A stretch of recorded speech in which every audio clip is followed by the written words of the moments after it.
Hello, this is Matt Bergman, and you are listening to the Punk Rock Libertarians podcast. What is this, episode 48? No, I think Gary was 48. I think this is 49. So Gary was 48. Are we counting Gary as 48, or was that just going to be like a bonus episode, dude? I don't know. We probably should have discussed this earlier. I don't know, man. Maybe we should discuss it now, dude. Maybe we should ask all the people live. Never mind. Okay. Yeah. Okay. So, Gary will be 48. This will be episode 49. Yeah. Okay, cool. So, I'm here tonight with Jared Schneiderman. Yo. And Dave Brew Haha. This is Dave's first time on the Punk Rock Libertarians podcast. Dave is admin over at Shred the State Libertarian Metalheads. And thanks for coming out, Dave. Hey, thanks for having me on. Cool. So we were all hanging out on Friday night. Gary Johnson came to town, and I thought it was really fucking awesome. I think everybody there enjoyed themselves, and we were lucky enough to obtain Gary Johnson to help us do our podcast on Friday. So that was pretty badass. I was super stoked about that. It was cool to see Gary Johnson sitting on my couch. Yeah. In retrospect, I should have gotten pictures. Yeah. I've been thinking about that all day. Just like, fuck, man. I know. It's like, wow, that was dumb. But shit happens. No, but it was like... I'm not a picture guy, It was kind of one of those things, though. We had like a 20-minute interview set up, and he came up, let's do it, and then he had to jet to the event. Yeah. And we had to jet to the event as well, as we helped organize it. Yeah. So, the event was really badass. That was actually my first time meeting Dave Brew Haha in person. And it's how long have you been on Shred the State now? Probably about a year, I guess. When you were asking for admins. Yeah, I was asking for admins, and then you hit me up, and what's the other guy's name? Hey, his name's Chris. Yeah, but didn't he change his Facebook name a bunch of different times? So I didn't realize it was a false name for a while, but yeah, I think it's Chris Coles. Or where's he from? Do you know? He's up in New York. He's actually not too far away. He was considering coming down for the Gary Johnson event. Oh wow, that would have been badass, man. Yeah, it would have been cool to meet him up too. But definitely. So and then it's funny because when I'm doing this website and shit, I'm always like asking for help or volunteers to do certain different shit for PRL. I try to make it like a community type thing, and then through the years also I've acquired a ton of Facebook pages. So and I don't have time to run all of them, so I figured why not just give them out to people who will make some use out of them. And so coincidentally, you were actually from Baltimore. Right. Yeah. So I mean, dude, that's always fucking badass because I think we became friends, and then I saw mutual friends, and we knew a lot of the same people. So that's always cool. Yeah, being in bands locally, you kind of run into the same crew, somewhere or another. Yeah, and it's weird for me too because it's like I'm 35 years old now, so it's weird for me when I meet new people around the same age. Yeah. And it's like, wow, dude, we probably went to a lot of the same shows, so that's cool. Yeah, probably. So, another person that we met kind of in the same way was Jeff Siegel. He writes for Wealth Daily right now, and he was on quite a few of the early Punk Rock Libertarians podcasts. And we just met him from, he just started submitting articles to the website. And we were like, we liked them, so... I sent him a friend request. Has he moved? Wow, this dude's from Baltimore? Has he moved yet to New York? Last I heard, he's back and forth from New York and Baltimore. Oh, okay. I ought to hit him up, because I knew he's going to come down here frequently. We could probably get him on another podcast sometime soon. Yeah, we should. It'd be interesting to see what he thinks about things, because I think last time we talked to him, he said he was a Bernie guy. Did he? No. I believe so. Really? I believe so, man. I think he was saying that he was going to vote for Bernie. Huh. Which, I know a lot of people that are libertarian leaning or identify as libertarian who are going to vote for Bernie. Is it something that I personally agree with? No. But I mean, it's like, you understand it. Yeah, I understand it, Yeah, you can kind of see the appeal in a way because he comes off as anti-establishment, but he's been in the establishment for decades. But also too, totally. I mean, I'm not like selling for Bernie, but when Gary Johnson was over here, he said he took a political quiz and it said he sided with Bernie Sanders 73%. And then Gary Johnson's like, well, how could this be? Bernie Sanders is as anti-free market as they get. But, Right. you know, he's going to side with Bernie Sanders on, you know, a lot of like civil liberty issues. So. Right. Yeah, Ron Paul even brought up some things about Bernie. He's like, well, we kind of we overlap on a couple things, but for the most part, it's completely anti-libertarianism, you know? Yeah, yeah. It's Well, it's going in the opposite direction. well, I don't know. Maybe like half and half. You know, if he's going to be better on like civil Well, I mean, it liberties all issues. depends on how you want to weight the different things. I mean, if you want to weight, you know, his stance on the drug war and his stance on the prison population, if you want to rank those with more weight than, say, economics or, you know, free market initiatives, then, yeah, I mean, that's going to skew things. But Yeah, but when you're talking, even Ron Paul said that Bernie Sanders is more free market than Ted Cruz. I mean, that may be so. So, I mean, it's like, look at who he's going up against. And, you know, I'm not one to vote for the lesser of two evils, you know. But between Bernie and Hillary for the Democratic nomination, you know, I'm not a member of that party. I can't vote in that primary. Really don't have a desire to. But, I mean, out of the two, if you made me choose, I'd have to go with Bernie over Hillary. Yeah, of course. Yeah. I mean, I think, you know, at least in that case, you'd be voting for someone who's not the status quo. I mean, if your goal is to shake things up and Not 100% status quo, but he's pretty status quo in war. yeah, Yeah. but yeah, not on the level that Hillary is, where it's just your typical establishment candidate. Yeah, I mean, as far There's as nothing war, like though, revolutionary as far about as war, Hillary. he's still pretty bad. He's like one notch under Hillary. But Right. yeah, I mean, he totally just like, you know, kicks her ass, and pretty much everybody who's left's ass on civil liberties, you know? Yeah. So, you know, there's that. And that's a little understandable, you know. So, Dude, hey, yeah, we got to get back to this Johnson yeah, so thing, dude. I was talking to Ned, Status Ned, Yeah, who we've yeah. had on the podcast before, and he brought up Gary's answer to the question of what would you do with the iPhone? The case of, you know, the terrorist who they, you know, wanted to break into his iPhone and then tried to get Apple to create a backdoor.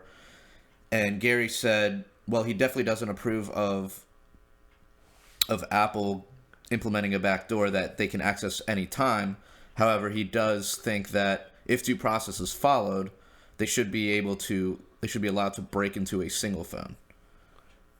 Well, and they've been allowed to break into a single phone. Right. Like, they were already trying to break into the single phone. Which I thought was a good answer, but Ned thought he had me in a trap and was saying that, oh, so you support the government being able to break into someone's phone? In any case? Well, I mean... Which is like, I mean, theoretically no, but when that's the only tool we have to catch the bad guys. to catch a bad guy, Yeah. Well, then I mean, if you have a warrant and everything, it's, yeah, as long as in yeah, principle, exactly. Probable cause. as long as in principle due process is followed, then I think it's okay in the current paradigm. I mean, yeah, exactly. we don't have private justice systems right now. We don't have private police forces. Like, there's nothing. We don't have another option. In this case, you know, it appears that the evidence was plentiful enough to issue a warrant in this case. I don't see why it's controversial for a libertarian candidate to say that. You know, I thought it was an excellent answer. yeah. I So- have to agree. Where you going, Bergie?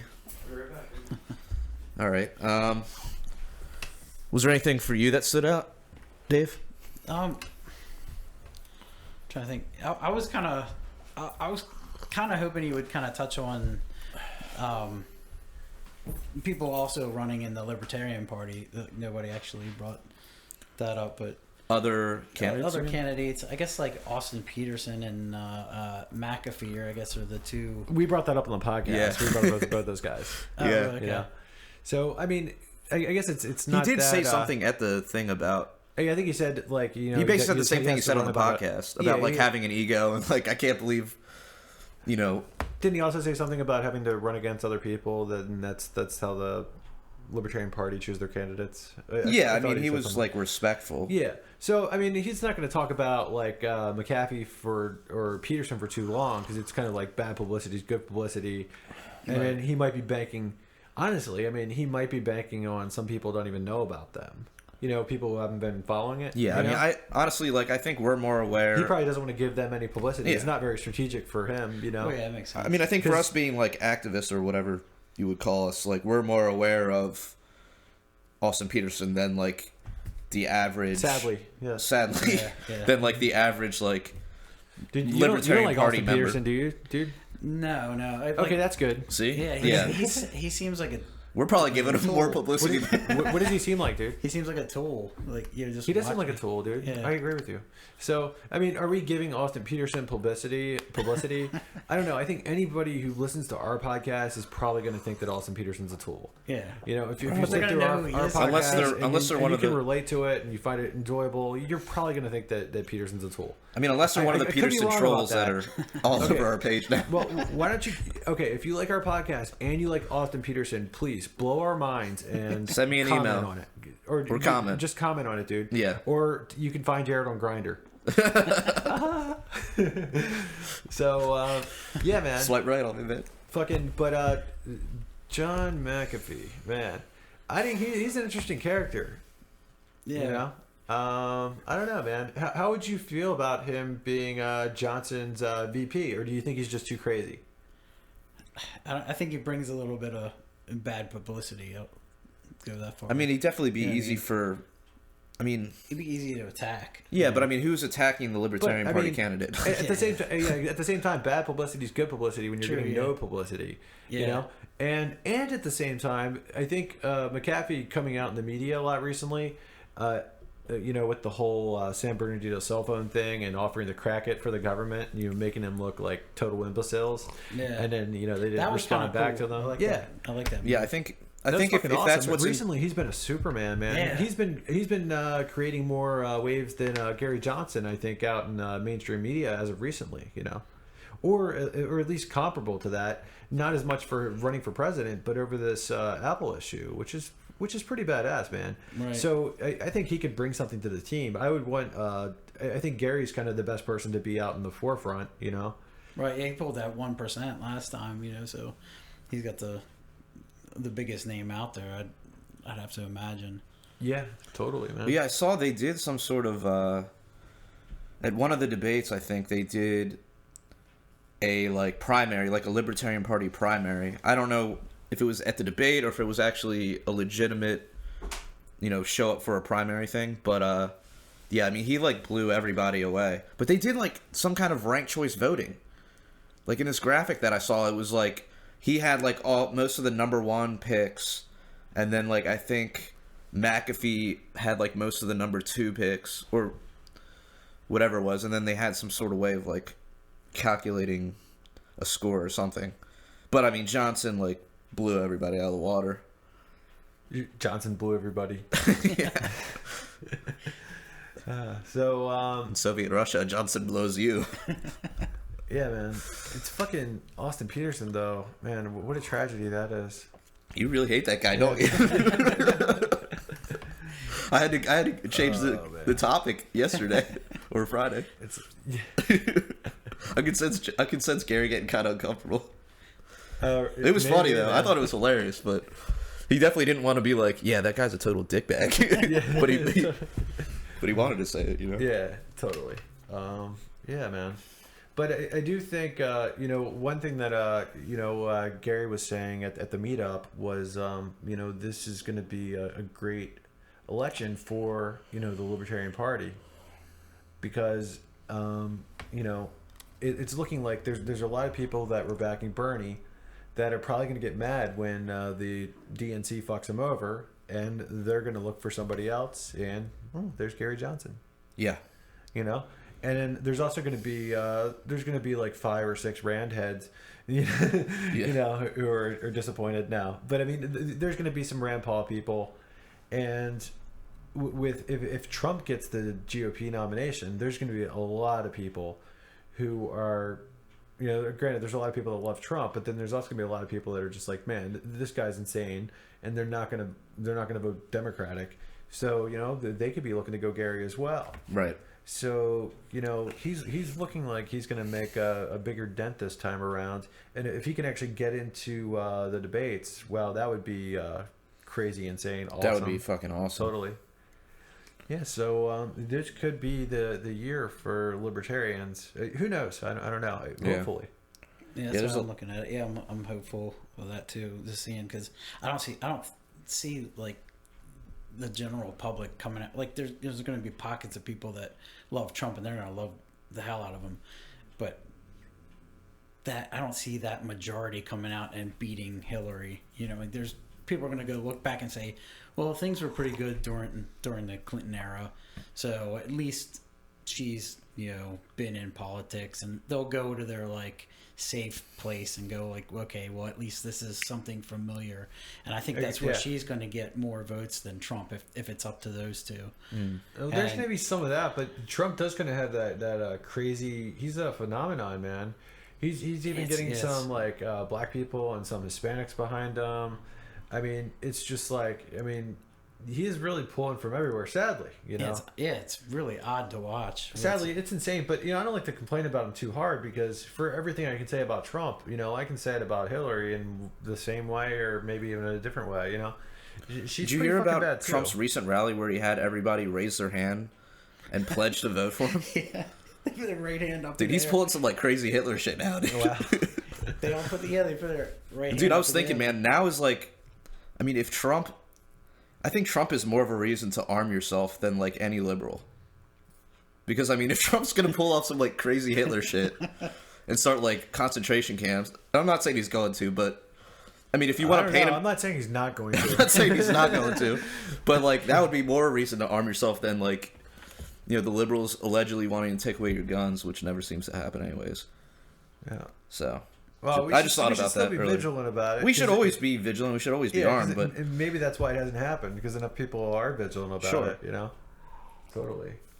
It's if you ask me, the right to bear arms is your most important right, because as long as you have that right, you can fight for all your other rights. It's kind of like your last ditch effort to freedom. And I think it was Jefferson who said it won't be needed until the government tries to take it away. Right. So. Sounds like a Jeffersonian quote. Yeah, man. What about Gary Johnson calling Trump a pussy? It's awesome. Yeah. It's what'd you think about that, dude? I can't disagree.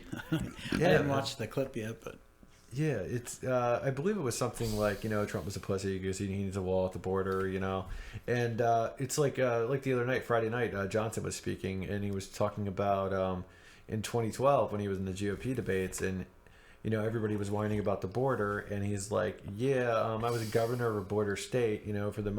For the most part, these people come over and they're working hard and they're being productive members of society who pay taxes, and they pay taxes and then they don't get any of the benefits of those taxes typically. Yeah, dude. So Johnson was he was pretty hardcore awesome on that. He was basically the anti-Trump. So, I think that's fucking badass right there. And he's a guy who actually, like you said, he ran a state that was on the border that actually dealt with the supposed issue. Exactly. Not somebody in middle America claiming to know that we need a wall. Right. And then being crazy enough to suggest a wall on the Canadian border as well. Whereas, it seems like right now, Canada should be the ones with more of an interest in building a wall, right? Because, really. How many Americans are talking about, going to Canada? Yeah.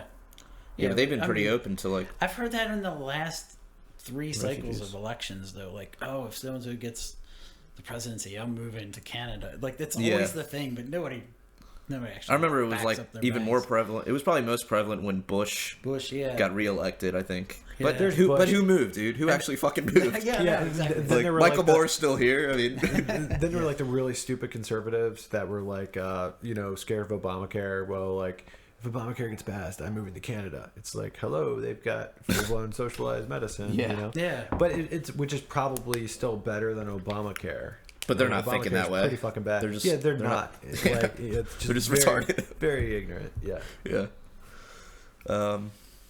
Yeah. So, anything else about Gary you want to touch on? Oh man, I just had an amazing time, and it was cool. Like, because I know, like I was saying earlier, I met Dave for the first time that night in person. And I've met quite a few other people that I've known from like libertarian circles online in person. Mm-hmm. And you know, anytime you have the opportunity to do something like that and to network with like-minded individuals in your immediate area, I think that's pretty fucking awesome. Agreed. Yeah, it kind of shows you that you're not the only one thinking in that line. Because a lot of times it's like there's an echo chamber. You're like, say you're running a page and you throw something up and it's all like-minded people. At least if you're face to face with somebody, you can have a conversation and kind of like work on ideas instead of like, you know, combating each other with memes and all this shit. You know, you're like, I'm gonna throw a better meme, funnier meme. Dude, what if like we started like a local libertarian club? You mean like Campaign for Liberty? I don't know. I'm thinking something Or like cooler, something way man. better than that. I'm thinking like, dude, imagine something like this. I'm a little blazed. I'm going around, and I'm just like fucking thinking about ideas. But what if you had something like a fucking warehouse, and it was like a club, right? Okay. It was a club. You know, you had to be a member to get in. Do you pay? And what? Do you pay for membership? I'm not sure how it would work. I mean, you'd have to like think about the whole thing. But I mean, you could have like bands play there. You know, you could serve beers. You know. So this would be underground? Just like a hangout place. Yeah, something. I mean, that would be really cool. That would be cool. Yeah. Yeah, let me know if that would be way better than C4L. Exactly. C4L is like just a bunch of cranky white people. Yeah. That's not really fair, but That's amazing. Yeah, you'd have to think about like, you know, how you would do it. But yeah, something like that could be awesome. I'm down. So, yeah. So what else about Gary that night, dude? I mean, just his overall demeanor, I thought he was pretty comfortable there. I mean, you know, the Q&A session was really cool. I mean, he only really gave a speech for maybe like 10 minutes, if that, and then he just opened it up to questions. Yeah, and most of his he could have went going, I think, for an entire 2 hours with the questions. Yeah, I think Tom cut him off. Yeah, exactly. Like twice. And the first time he cut him off, he was like, "I think I want to keep going with this. I think I want to keep answering questions." And Tom kind of was like, "Oh, okay." Okay. Yeah, I mean, but he seemed like real down to earth, approachable. It was kind of cool. I think you brought up. You said he didn't come with like an entourage, like you see, like you go and like Hillary Clinton's not going to just go into a bar and meet like 50 random people. I mean, he had one guy, Tom Mann, who basically like ran the whole thing and did a really good job. Yeah. Oh yeah, I won a T-shirt too. Oh yeah, that's right. In the raffle, it was a large, but I'll shrink it down. Yeah. Figure it out. But yeah, I thought, I mean, just the whole atmosphere was really cool. Yeah. I know, I didn't even get a picture. You were talking about getting a picture. I was like, I thought about after the fact, I'm not a picture dude. But I didn't even Yeah, I'm not either, man. Like, I never think of like, when they took the group picture, I just kind of stood on the side. I'm like, oh. I know, man. We should try to get everybody in the picture. We could have been a little more, you know, I guess organized with that, you know. But we're libertarian. I was like on the other side of like that little barrier when that picture was taken. So, yeah. All right, so you can see yourself in the picture though. Yeah, I know, but like I tagged you. Yeah, I know. I saw that. So totally. So you want to move on or anything else? All right. So this news just came out. We just posted it on the website. A man named Clint Curtis testified in Ohio in front of the U.S. House Judiciary members, and under oath said that he made software to rig the 2000 election. Yes. And the software was designed to produce a result of 51 to 49. Yeah. Percentage-wise. Yes. And allegedly he was paid by a Republican congressman. Yes. So, I mean, this is stuff that's always been said, but never really had a whole lot of evidence. I mean, you had things like the whole hanging Chad thing in Florida, like the stuff with Acorn, and like the people. What was the other company that makes is it Acorn that makes the machines, the voting machines? There's like Diebold was like the big name, yeah. Yeah. There's like the big conspiracy theory back, Right. in that. So it seems like they're. I mean, if this guy's telling the truth, and he's under oath, so I mean he's under penalty of perjury. I mean, if what he's saying is true, I mean that gives some credibility to that accusation. Yeah, dude. And I mean, it's pretty crazy also to think about. Like, I can remember, since the voting machines came out, people are like, a lot of people are like, well, with the machines, they can't do anything to the numbers. With the ballots, somebody could just lose a bag, but with the machines, it's awesome. It's like, how does that make any sense? I know. I was just thinking, no, so you just get in there and change the number. It's probably easier than losing a big bag in your car. Yeah, I mean, you have a physical bag. You don't even get a receipt or anything. It's just like, well, it's in the computer. It's got to be right. Like, and I remember there was a video that came out. It might have been last election where like somebody was pushing a thing on the screen, and like when they pushed it, the other one got selected. No, I mean, this could have been a doctored video, but I think it made it onto news channels. And they claimed, like, oh, there was some kind of glitch. But it was like they'd press on they'd press on Romney or whatever, and then it would, like, select Obama. Yeah.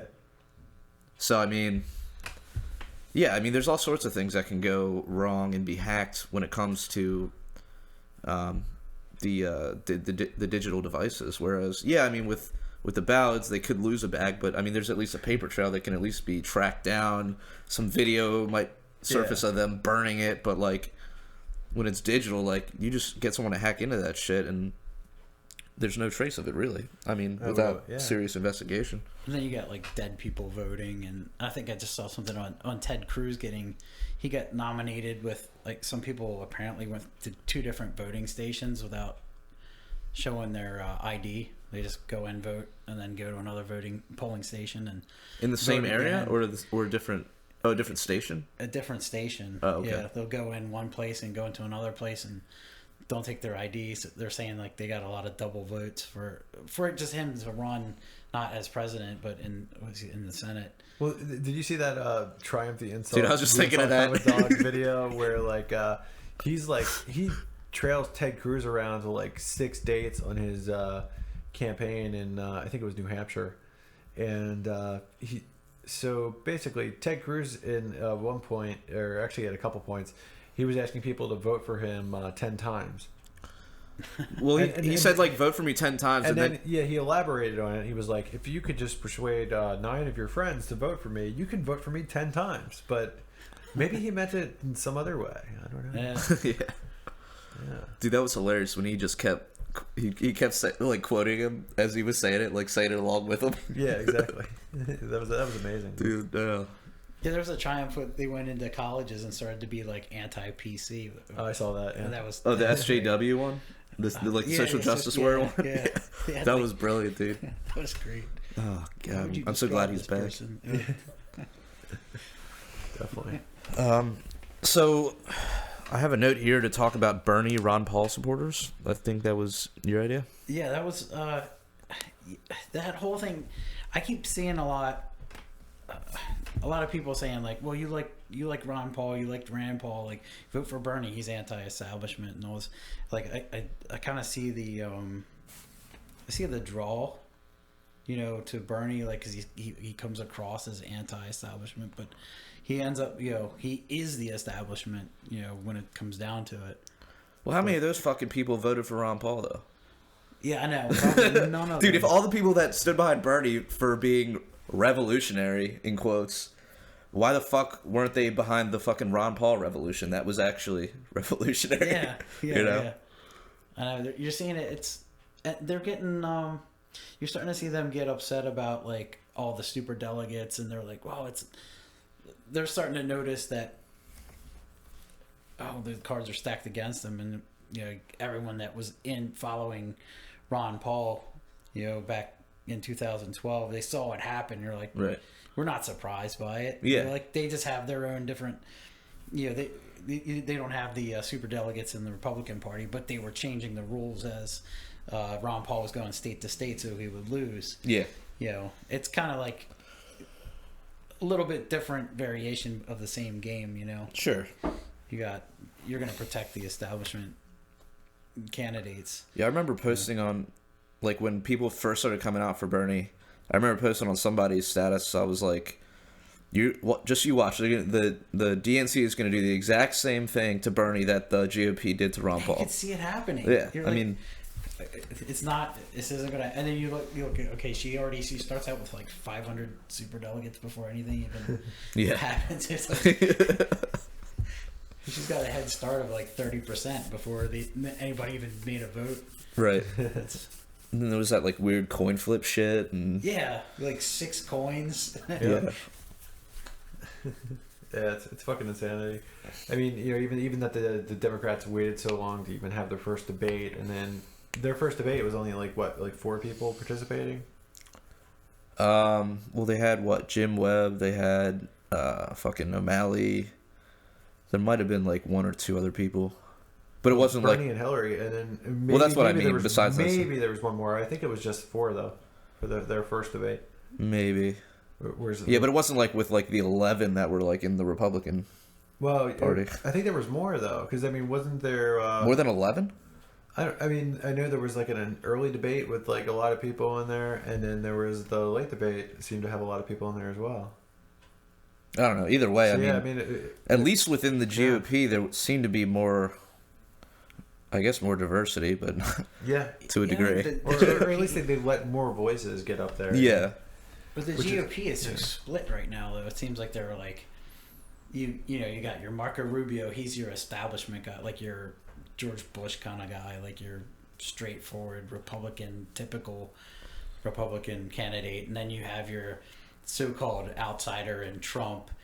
Yeah, and then you have like the fake pseudo-libertarian, Ted Cruz, like trying to pull, and then he's pulling from that religious kind of right. Yeah, trying to pull. He's trying to be everything, to everyone, sitting in the middle, I guess. But it's like they're stuck between. They don't know if they want to go establishment, anti-establishment. There's like a lot of discourse, and I think a lot of Republicans are pissed off because it's not conservative at all, like fiscally conservative. It's this new brand of, like conservative. Yeah, it means you're religious and you're godly or whatever, you're Christian or anti-abortion and all this shit, but yeah, it's kind of, they're very broken right now, and that's why I think the Democrats are just gonna have the upper hand, at least in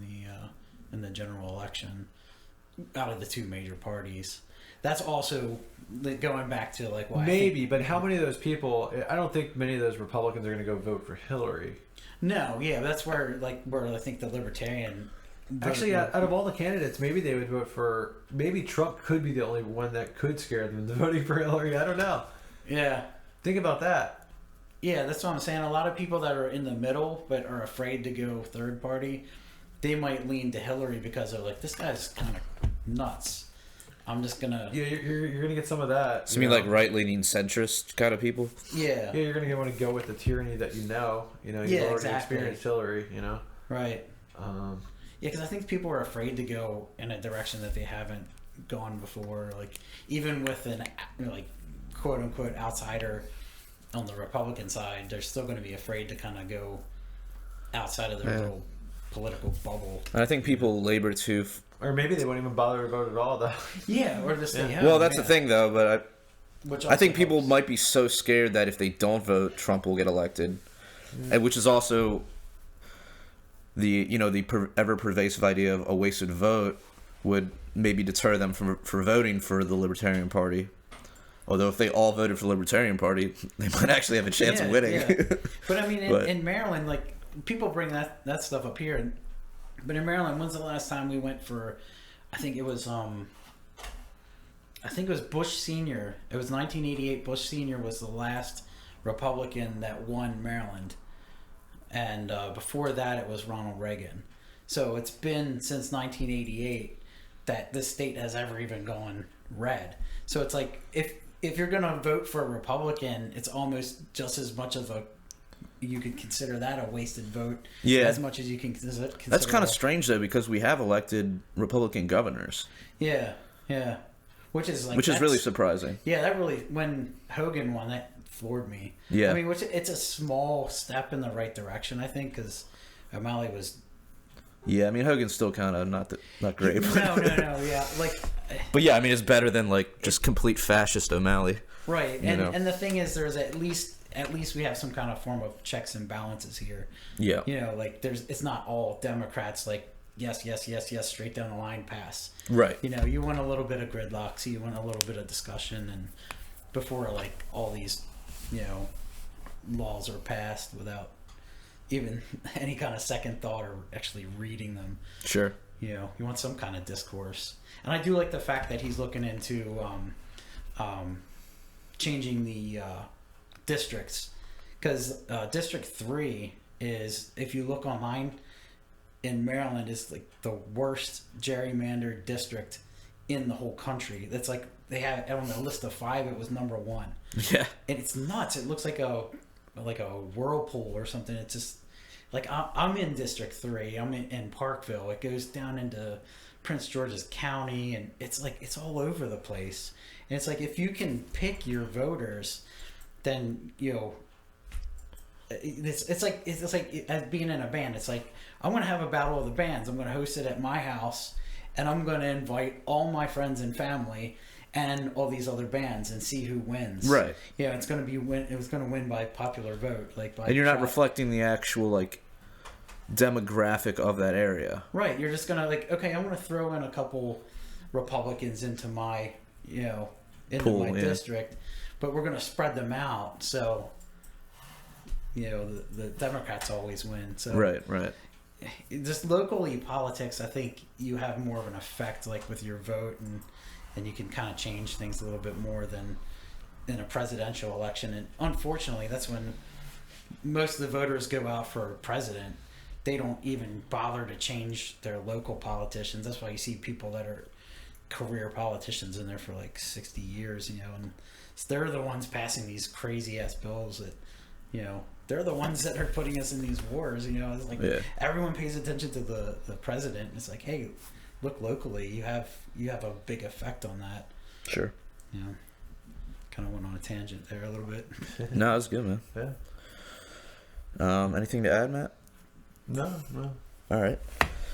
So more evidence is coming out that legalizing marijuana is working out adversely for Mexican cartels. According to some statistics, the seizures by the FDA in 2009 were $4 million, and now last year they were only 1.5. And you know, this correlates with legalization in many states, you know, including Colorado. Was it Oregon? Oregon. So I mean, you know, it's even not Seattle. You can local papers. You can order weed. It's delivered right to your house. It's crazy. That's awesome. Yeah. So yeah, I mean that's not surprising, but it's good to see more evidence stacking up. Yeah, libertarians predicted this. Yeah. Yeah. Totally. It's what Do you we think- always said would happen. So on Friday, during our interview with Gary, he said that he thinks if the initiative passes, there's an initiative to legalize weed in California, just completely outright legalize it. He said that he thinks that if that passes, you're just going to see like almost overnight, just legislatures in states just legalize weed without ballot initiatives. Which I never heard that as a theory, and it would be fucking awesome if it happened. I'm not sure what the likelihood of that is, but he seemed to be pretty confident about it. And you're talking about a guy who's in the business. Yeah, a guy who was a 2-time governor. Yeah, and a 2-time governor, and has a marijuana business, so. Yeah. This is definitely very interesting. Yeah. And this is shit that he told us on my front porch off camera. No, he said that on camera. But wasn't he also telling us about that on my porch? Well, he was telling me about his company, Yeah. or his, I guess he stepped down, but I'm sure he has like shares still. Yeah. Yeah, but that's fucking awesome. I would love to see that happen. Totally. So yeah, moving on. So Montreal, there was a homeless man in Montreal who is being fined $10,000. No, $110,000. 110? Yes, for over 500 tickets. for like what, begging? Asking people for money and then sleeping on a bench or something, or sleeping in the park. It's 500 tickets that are like that for being homeless. That's so ridiculous. Yeah, and then like $110,000. You know, it's like you could buy a house with that. Yeah, really. You know, maybe not the best house, but you wouldn't have to sleep in the park. You can't even afford to be homeless. Yeah, man. I mean, you could probably buy a pretty sweet trailer, you know, or two. It's like, what the fuck? $110,000. I mean, man. so I'm guessing they're not actually like enforcing these fines, right? I mean, are they locking this guy up? Apparently in Montreal, like $15 million is owed to the city from all the homeless people. Yeah.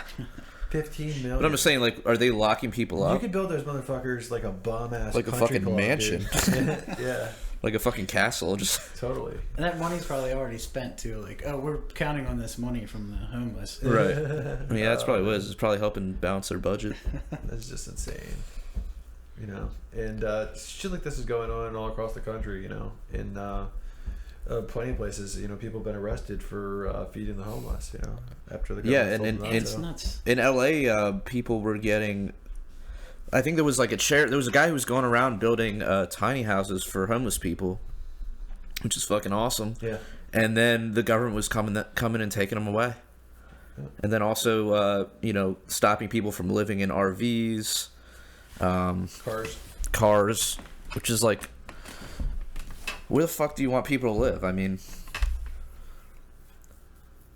yeah, I don't know, man. It's just so ridiculous. You can't pay property tax on a car, I guess. Right. Well, yeah, that's exactly what it is. Yeah, Dave and I were talking about earlier how, you know, we've just in recent years we've just seen so many more tents around Baltimore. Yeah, they're just popping up like under bridges, and I know Seattle was really big. Like if you go to look down in the overpasses, you'll see like tent cities. That was the first place I saw it, and then now I'm starting to see it. Yeah, dude, it's like you've seen They Live, right? With Kurt Russell. I don't know. Dude, you need to see They Live, dude. It's okay. John Carpenter. Okay. Yeah. So, if I saw it, it's been years. Oh no, I'm sorry. It's not Kurt Russell. I'm fucking blazed. It's Roddy Piper. Yeah, Roddy Piper. Okay. Yeah, They Live. It's fucking amazing. But yeah, man, it's the whole kind of thing, like a homeless tent city. But yeah, in Baltimore, you know, if you're from Baltimore, you know, you've probably been down to MLK Boulevard. If you look where it meets up with Route 40. And, you know, you'll see a bunch of tents down there up until recently. And then, so I saw they built like a fence to where now you can't like put up the tents. So now people are just putting tents like on the other side of the fence and like other places, you know. There's I actually just drove past there today, going to the record store, and I saw this like a huge fucking tent down there, man. It's yeah, and you know, of course, and then I saw the fences with all the quote unquote prime land, you know, that where people can't camp anymore, you know. Yeah, they were putting up spikes in some cities so the homeless can't even lay down. I think that was also LA.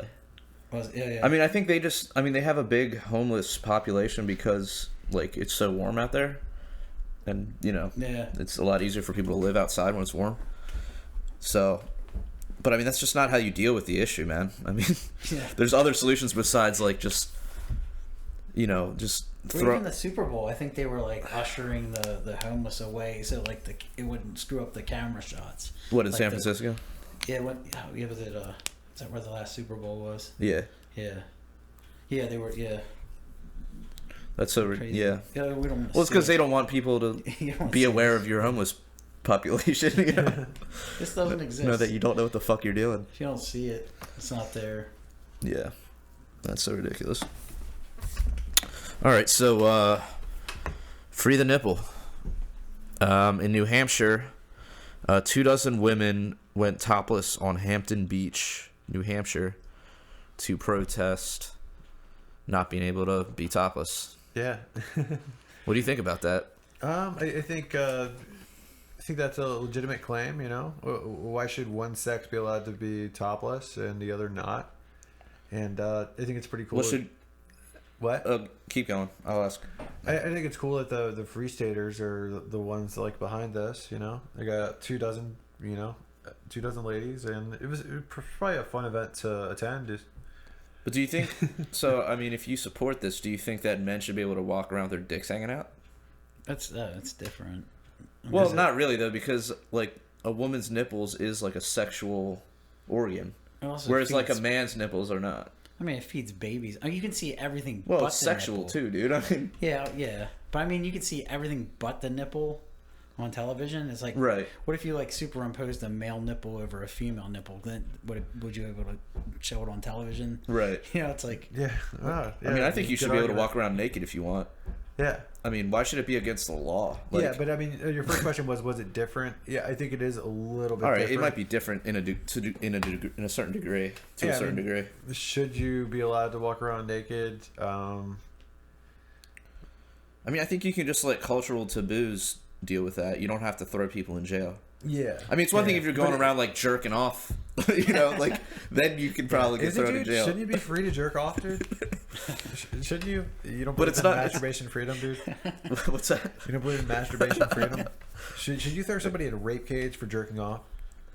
In public? Yeah, probably. yeah. Dude, what if he's homeless and he doesn't have a home to jerk off in? Well, yeah, in that case, I'm okay Go with on it. a spotter pod or something. You can find one on a construction Yeah, site. just stay under the bridge when you're doing that shit. So under the bridge, it's cool. Yeah, man. Yeah. Okay, Under the even bridge on, one even time. on like public Swear property. I blew my On load. public property. What if it's public property under the bridge, though, dude? Public property under the. Yeah, well, I guess it would be, but Yeah, public but, yeah. property isn't a real thing. But I mean, didn't you say in public before? Well, public's real, but public property doesn't make any sense. Well, like, what's the difference, dude? Public property? What's the Do you want me to difference? get into libertarian ethics right now? But what's the difference between being in public or the being? I mean, or Well, dude, being public property? nobody's walking under bridges unless you're homeless.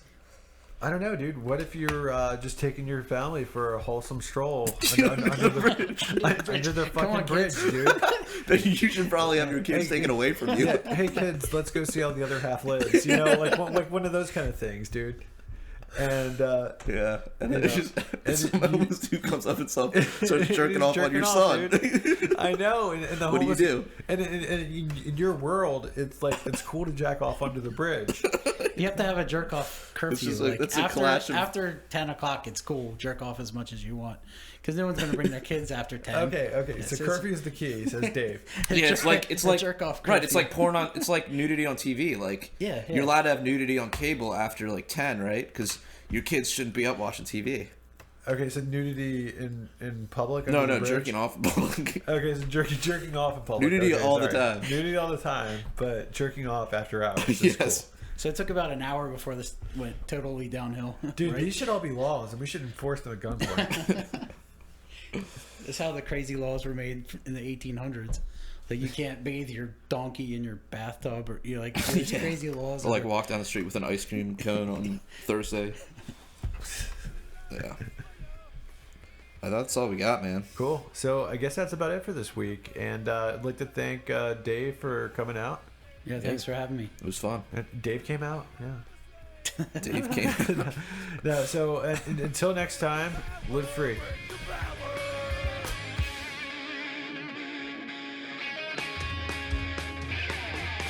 Statism's footprint is the blood that is shed. Drenching the flags of the tax bombs in red. Poisoned by a few at the expense of the many. Soldiers and cards in a death machine. You can't justify killing by economic gain. For God, country, and democracy. You can put freedom at gunpoint in a foreign land. You support the troops, then bring them home. I believe that you will do the best for you. And I believe that we have the power, have the power. I hate the state, and I know I'm a slave. We can make the break the power, break the power. Society owes individuals nothing more than non-interference with natural rights. Once a virtuous person fully comprehends the non-aggression principle, the violence of the state becomes obsolete.